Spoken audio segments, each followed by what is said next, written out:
नमस्कार, good morning, बहुत स्वागत है आपका फिट इंडिया का सुपर हिट बुलेटिन। आज दिल्ली के इंडिया गेट से आपके साथ मैं हूं दीपिका यादव। गुड मॉर्निंग, मैं हूं आपके साथ श्वेता श्रीवास्तव। फिट इंडिया के सुपर हिट बुलेटिन की शुरुआत आज यही इंडिया गेट से करेंगे। हम आपको देश और दुनिया की हर खबर बताएंगे, क्योंकि लोकसभा चुनाव के लिए तारीखों का ऐलान कभी भी हो सकता है। ऐसे में सबसे ज्यादा जो एपी सेंटर बना हुआ है वो देश की राजधानी दिल्ली, और वो भी यहाँ पर इंडिया गेट पर हम मौजूद हैं। लेकिन आपके शहर, आपके राज्य की हर खबर अगले 1 घंटे में हम आपको दिखाएंगे। और सबसे पहले खबर मुंबई के गोरेगांव इलाके से आपको दिखाते हैं, जहां एक बिल्डिंग में आग लग गई और आग इतनी तेजी के साथ फैली कि सब कुछ जलाकर राख कर दिया। जिस फ्लोर में ये आग लगी है वहाँ पर फर्नीचर का काम हुआ करता था। फिलहाल वहाँ से अपडेट्स क्या है, आग लगने के पीछे कारण क्या है, देखिए इस रिपोर्ट में। आग की लपटें उठ रही हैं। आसपास आसमान में काला धुआं छाया हुआ है। आग से निकल रहा धुआं इतना ज्यादा है कि पूरा आसमान काले धुएं से भर गया है। भयंकर आग की तस्वीरें मुंबई के गोरेगांव से सामने आई हैं, जहां सिंटैक्स सिटी इलाके की एक फर्नीचर कंपनी में आग लगने से हड़कंप मच गया। आग कंपनी के दूसरे फ्लोर पर लगी और तेजी से पूरी बिल्डिंग में फैल गई। आनन फानन में आग की सूचना फायर ब्रिगेड को दी गई। मौके पर दमकल की 5 गाड़ियां पहुंची और मोर्चा संभाला। आग इतनी भयंकर थी कि दमकल कर्मियों को काबू पाने में 4 घंटे से ज्यादा का वक्त लग गया। गनीमत ये रही कि जिस वक्त ये हादसा हुआ उस वक्त बिल्डिंग के अंदर ज्यादा लोग नहीं थे, और जो लोग मौजूद थे उन्हें समय रहते बाहर निकाल लिया गया। आग का रूप इतना विकराल था कि इसका अंदाजा आप इन तस्वीरों से लगा सकते हैं। 1 किलोमीटर दूर से ही लोग बिल्डिंग से उठ रही लपटों को देख पा रहे थे। फिलहाल ये साफ नहीं हो सका है कि आग कैसे लगी। बिल्डिंग मैनेजमेंट इसकी जांच कर रहा है। और दूसरी खबर भी आग के तांडव से जुड़ी हुई हम आपको बताने जा रहे हैं। बिहार के सुपौल में, जहां पर इतनी भयानक आग लग गई कि 100 मकान इसकी आगोश में आ गए और हजारों विस्थापितों का यहाँ पर घर था। जब आग लगी तो कैसे जान बचाने के लिए लोग इधर उधर भागने लगे। अभी वहाँ पर क्या अपडेट है, देखिए रिपोर्ट में आप। बिहार के सुपौल में 100 से अधिक विस्थापित परिवारों की बस्ती में आग लगने से हड़कंप मच गया। आग इतनी भयावह थी कि 1 किलोमीटर के बसावट में फैली बस्ती में बहुत ही कम मकानों को आग की आगोश से बचाया जा सका। आग तेजी से 100 से ज्यादा घरों में फैल गई। आग की लपटों को बस्ती के पास से जा रहे हाईवे से ही देखा जा सकता था। स्थानीय लोगों ने पहले पानी डालकर आग को बुझाने की कोशिश की, लेकिन आग इतनी ज्यादा फैल चुकी थी कि काबू कर पाना काफी मुश्किल था। उसके बाद दमकल विभाग को सूचना दी गई, लेकिन स्थानीय लोगों का आरोप है कि सूचना देने के 2 घंटे के बाद ही फायर फाइटर्स की टीम मौके पर पहुंची, जिसके चलते नुकसान काफी ज्यादा हो गया। दमकल गाड़ी 2-3 घंटे के बाद पहुंचा है। अगर पहले पहुंच जाता तो घर सबका बच जाता। आनन फानन में स्थानीय लोगों ने घरों से बाहर भागकर अपनी जान बचाई। कई घंटों तक बस्ती के लोग मेन हाईवे पर खड़े रहे। आग लगा, हम लोग देखे सब जगह, दौड़े दौड़े सब आए तो भयंकर पूरा। कई घंटों के बाद अगल बगल के थानों की पुलिस और दमकल की टीम मौके पर पहुंची, लेकिन तब तक काफी देर हो चुकी थी। तब तक 100 से ज्यादा मकान और लोगों का लाखों का सामान स्वाहा हो चुका था। बस्ती में भयावह आग का तांडव किस कारण से मचा, पुलिस अब उन्हें पता लगाने की कोशिश कर रही है। चुनाव से पहले उत्तर प्रदेश पुलिस को एक बड़ी कामयाबी हाथ लगी है, जहां सहारनपुर में अवैध हथियारों की फैक्ट्री का पर्दाफाश किया गया है। जी हाँ, दरअसल ईंट के भट्टे में अवैध फैक्ट्री में हथियार बनाए जा रहे थे चोरी चुपके से, जिसमें भारी संख्या में पुलिस की टीम ने हथियार के साथ साथ 4 शातिरों को भी गिरफ्तार किया है। पूरा मामला देखिए इस रिपोर्ट में।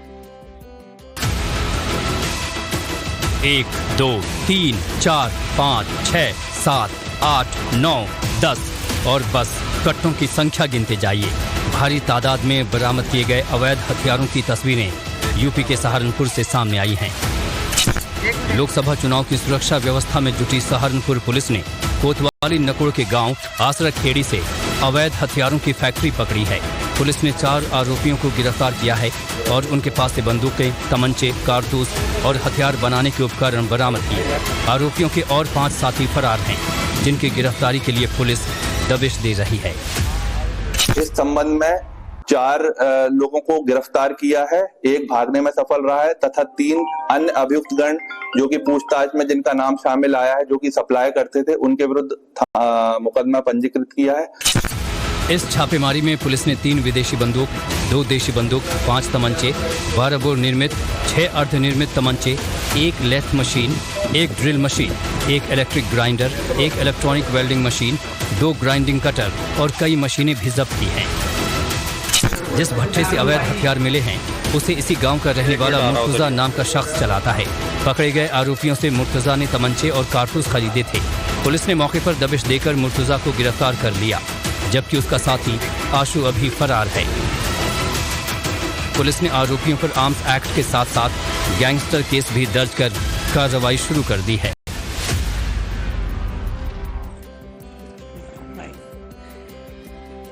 नागपुर से केंद्रीय मंत्री नितिन गडकरी से होंगे पब्लिक के सवाल पूछेंगे हमारी group editor Navika Kumar. Public मंच में शाम 7:55 पर जरूर देखिएगा। फिट इंडिया की बात एक बार फिर से आप सभी का स्वागत है। फिट इंडिया के सुपर हिट बुलेटिन में खबर उत्तर प्रदेश के इटावा से, जहां पर बेखौफ बदमाश का खौफ देखने को मिला।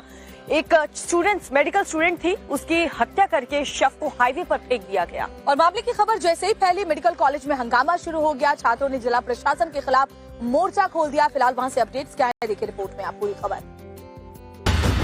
सैफई मेडिकल कॉलेज की पैरामेडिकल छात्रा की हत्या कर शव सड़क किनारे फेंक दिया गया। घटना के बाद कॉलेज में हड़कंप मच गया। हादसे से आक्रोशित छात्र ट्रॉमा सेंटर के बाहर जमा हो गए और जमकर बवाल किया। छात्रों ने जिला प्रशासन के खिलाफ प्रदर्शन करते हुए नारेबाजी की। हंगामे की सूचना पर कई थानों की पुलिस पहुंच गई। पुलिस के मुताबिक छात्रा के गले में घाव मिला है। आशंका है कि धारदार हथियार या फिर गोली मारकर हत्या की गई। छात्रा का शव हत्या के बाद हाईवे पर फेंक दिया गया। हादसे पर पूर्व सीएम अखिलेश यादव ने योगी सरकार को घेरते हुए ट्वीट किया और हत्या की न्यायिक जांच की मांग की। फिलहाल पुलिस ने मामले की जांच में धरपकड़ शुरू कर दी है और मामले में 2 आरोपियों के खिलाफ शिकायत दर्ज कर तलाश शुरू कर दी है।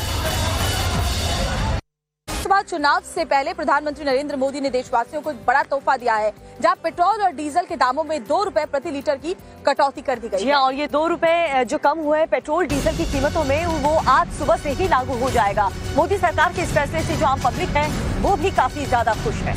तो बड़ी खबर आपको बता रहे हैं, पेट्रोल और डीजल की कीमतों में 2 रुपए का कटौती उसकी की गई है। प्रति लीटर अब 2 रुपए कम दाम मिलेंगे। इसके बाद अलग अलग शहरों में जो दाम है वो 2 रुपए प्रति लीटर कम हो चुके हैं। लोकसभा चुनाव से पहले मोदी सरकार ने देशवासियों को बड़ी सौगात दी है। देश भर में पेट्रोल और डीजल के दामों में कटौती की गई है, यानी पेट्रोल डीजल अब 2 रुपए सस्ता हो गया है। नई दरें आज सुबह 6 बजे से लागू हो गई हैं। 2 रुपए की कटौती की गई है और 2 रुपए की कटौती के बाद अगर दिल्ली की बात करें तो दिल्ली में पेट्रोल अब 98 रुपए 97 पैसे है, तो वहीं डीजल 94 रुपए 72 पैसे है। रेट बढ़ने और घटने से लोगों में का बजट जो है उसका में जरूर असर पड़ता है। पेट्रोल डीजल के दामों में 2 रुपयों की कटौती से आम लोगों में भी राहत है। लोगों के मुताबिक पेट्रोल डीजल सस्ता होने से उनकी भी बचत होगी। हाँ तो अच्छा कराया उन्होंने, अगर घटा दिए तो पैसे बहुत अच्छा कराया। कुछ जेब पे कुछ हल्का पड़ेगा, हल्का पड़ेगा, बहुत हल्का पड़ेगा। देखिए उस तरफ भी कुछ लोग उनसे बात करने की कोशिश करते हैं, क्या कुछ कहना है उनका, क्या कह रहे हैं। 2 रुपए घटा दिए पेट्रोल और डीजल पे मोदी जी ने। अभी मैं पूछ रहा था इनसे कि पूरे दिल्ली में घटे हैं, यूपी या राजस्थान में भी घटे हैं, तो राजस्थान में भी घटे हैं, यहाँ भी घटे हैं, पूरे देश में घटे हैं, पूरे देश में घटे हैं। राज्य सरकारों के अपने वेट पर निर्भर करता है, वो अपने ऊपर निर्भर करता है। सरकारें बहुत अच्छा काम कर रही हैं और केंद्र सरकार इतना बड़ा काम कर रही है। अगर पैसा कम हो रहा है तो जेब पे डेफिनेटली आदमी की फर्क पड़ेगा। मोदी सरकार के इस फैसले पर अमित शाह, गडकरी से लेकर सीएम योगी तक ने ट्वीट कर आम लोगों के लिए राहत भरा फैसला बताया।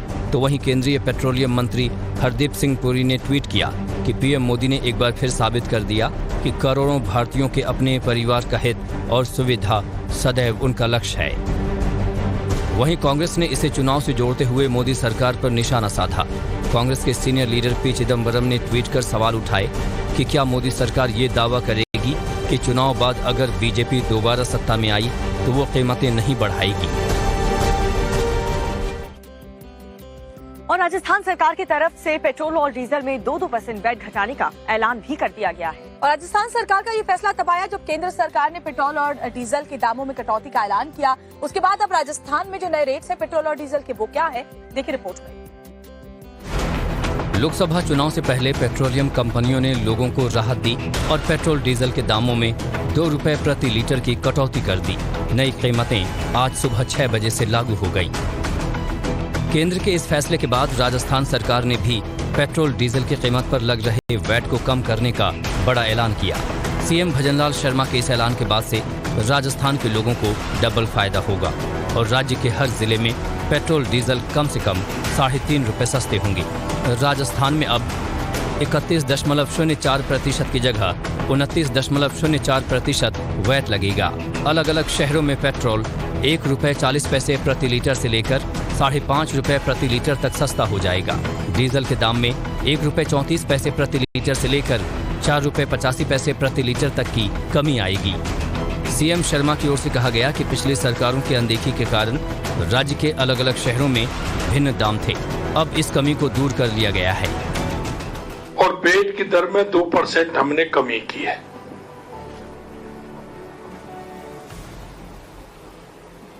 हमारा ये जो विसंगति, क्योंकि सबसे ज्यादा महंगा डीजल हमारे बॉर्डर के क्षेत्र में मिलता था। जयपुर में पेट्रोल का दाम 108 रुपए 83 पैसे प्रति लीटर और 1 लीटर डीजल 94 रुपए 4 पैसे में मिल रहा है। अजमेर में पेट्रोल 108 रुपए 11 पैसे और डीजल 93 रुपए 38 पैसे प्रति लीटर मिल रहा है। उदयपुर में पेट्रोल का दाम 109 रुपए 27 पैसे प्रति लीटर और 1 लीटर डीजल 94 रुपए 44 पैसे में मिल रहा है। सीकर में पेट्रोल 108 रुपए 75 पैसे और डीजल 93 रुपए 97 पैसे प्रति लीटर में मिल रहा है। हनुमानगढ़ में पेट्रोल का दाम 111 रुपए 74 पैसे प्रति लीटर और 1 लीटर डीजल 96 रुपए 67 पैसे में मिल रहा है। पेट्रोल डीजल पर वैट कम किए जाने से राजस्थान सरकार पर 1500 करोड़ रुपए का भार आ जाएगा। अब की बार 400 के पार इस टारगेट को पूरा करने के लिए प्रधानमंत्री नरेंद्र मोदी जबरदस्त और धुआंधार प्रचार में लगे हुए हैं। एक बार फिर से इसको देखते हुए वो मिशन साउथ पर रहने वाले हैं। इन 2 दिनों के दौरे पर वो तमिलनाडु और तेलंगाना, कर्नाटक के दौरे पर रहेंगे। साथ ही ओवैसी के गढ़ हैदराबाद में भी प्रधानमंत्री नरेंद्र मोदी का रोड शो होने वाला है।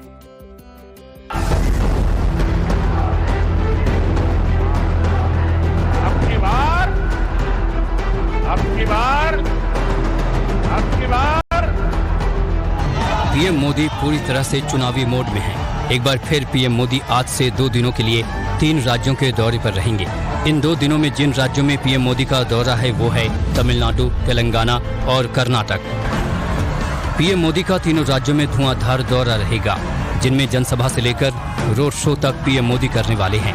पीएम मोदी आज सबसे पहले सुबह 11:15 बजे कन्याकुमारी में जनसभा को संबोधित करेंगे। इसके बाद 1:15 बजे पथानमथिट्टा जिले में भी जनसभा को संबोधित करेंगे। इसके बाद पीएम मोदी ओवैसी के गढ़ हैदराबाद पहुंचेंगे। सीए लागू होने के बाद से ही ओवैसी पीएम मोदी पर हमलावर हैं, तो वहीं सीए लागू होने के बाद हैदराबाद में पीएम मोदी का दौरा भी लोकसभा चुनाव के मद्देनजर काफी अहम माना जा रहा है। पीएम मोदी न सिर्फ हैदराबाद के दौरे पर रहेंगे बल्कि यहां वो एक बड़ा रोड शो भी करेंगे। तय कार्यक्रम के मुताबिक आज शाम 5:15 बजे पीएम मोदी का रोड शो शुरू होगा। पीएम मोदी का ये रोड शो मिर्जागुडा से शुरू होगा और मलकाजगिरी तक चलेगा। रोड शो के बाद पीएम मोदी हैदराबाद में ही रात्रि विश्राम करेंगे। इसके बाद अगले दिन 16 मार्च को पीएम मोदी दोपहर 12 बजे तेलंगाना के नागर कुरनूल में जनसभा करेंगे। फिर पीएम मोदी कर्नाटक पहुंचेंगे, जहां 2:15 बजे गुलबर्गा में जनसभा को संबोधित करेंगे। लोकसभा चुनाव के लिए पीएम मोदी ताबड़तोड़ और धुआंधार दौरे कर रहे हैं, ताकि जो उन्होंने नारा दिया है अब की बार 400 पार, वो टारगेट पूरा कर सके।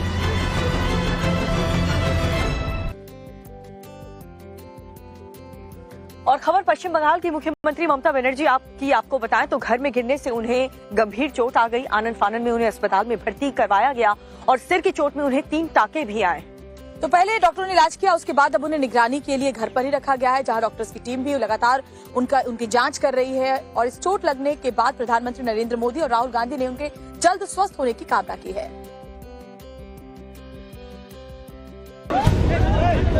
पश्चिम बंगाल की मुख्यमंत्री ममता बनर्जी उस वक्त गंभीर रूप से घायल हो गई जब घर में गिरने की वजह से उनके माथे पर गहरी चोट लग गई। ममता को चोट लगने की खबर मिलने के बाद उनके भतीजे अभिषेक बनर्जी उन्हें कोलकाता के एसएसकेएम अस्पताल ले गए। पश्चिम बंगाल की मुख्यमंत्री ममता बनर्जी को सर पर गंभीर रूप से चोटें आई। कहा जा रहा है पार्टी के सूत्रों के हवाले से कि ये चोट उनके घर पर आई और तभी तृणमूल कांग्रेस के जो नेशनल जनरल सेक्रेटरी है अभिषेक बनर्जी उनको इस एसएसकेएम अस्पताल में जो है लेकर आते हैं। हम फिलहाल तस्वीरों के माध्यम से दिखा रहे हैं जो वुडबर्न ब्लॉक है वहां से मुख्यमंत्री ममता बनर्जी को इस ओपीडी बिल्डिंग में ले जाया गया है और यहाँ पर कहा जा रहा है कि कई टेस्ट किए जाएंगे। हालांकि अभी तक अस्पताल की तरफ से औपचारिक तौर पे कोई बुलेटिन नहीं जारी की गई है, लेकिन सूत्रों के हवाले से कहा जा रहा है कि मुख्यमंत्री फिलहाल स्टेबल है और उसके बाद एक जो यहाँ पर मेडिकल बोर्ड का गठन किया गया है डॉक्टर्स का, वो फिलहाल उन्हें अटेंड कर रहे हैं और उनका जो है ख्याल रखा जा रहा है और आगे की ट्रीटमेंट की जा रही है। अस्पताल में ममता के सिर पर 3 टांके लगे हैं। उनके हेल्थ को लेकर कुछ टेस्ट भी किए गए जो नॉर्मल बताई जा रही है। रिपोर्ट जो है वो अच्छा आया है, ऐसा लग रहा है। तो हम जब बहुत नहीं, वो मैं नहीं कह सकता हूँ, मैं भी सब चारों तरफ से देख रहा हूँ, अब वो बोल भी नहीं सकते। अब ये हम चाहेंगे, सब लोग मिलकर ये चाहेंगे कि जल्दी से जल्दी वो रिकवर कर जाए। फाइटर है बहुत जल्दी। अस्पताल के डॉक्टरों ने उन्हें अस्पताल में ही रुकने का अनुरोध किया, लेकिन इलाज और टेस्ट होने के बाद ममता बनर्जी घर चली गई, जहां उनके सेहत की कड़ी निगरानी के लिए डॉक्टरों की टीम भी घर पर मौजूद है।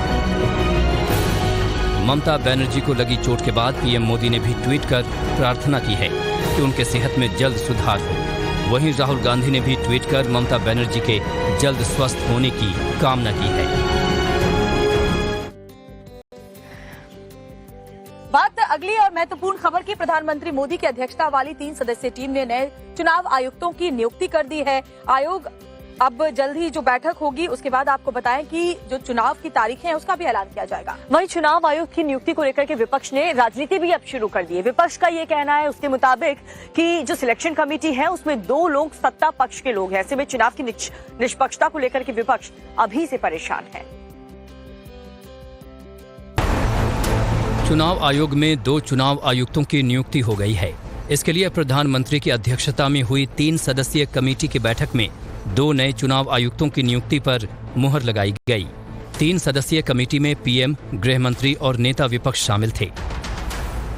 जिन 2 चुनाव आयुक्तों की नियुक्ति की गई है उनके नाम ज्ञानेश कुमार और दूसरे सुखबीर संधू हैं। सबसे पहले ज्ञानेश कुमार की बात करें तो ज्ञानेश कुमार 1988 बैच के केरल कैडर के रिटायर्ड आईएएस अधिकारी हैं। इसी साल 31 जनवरी को सहकारिता सचिव के पद से रिटायर हुए हैं।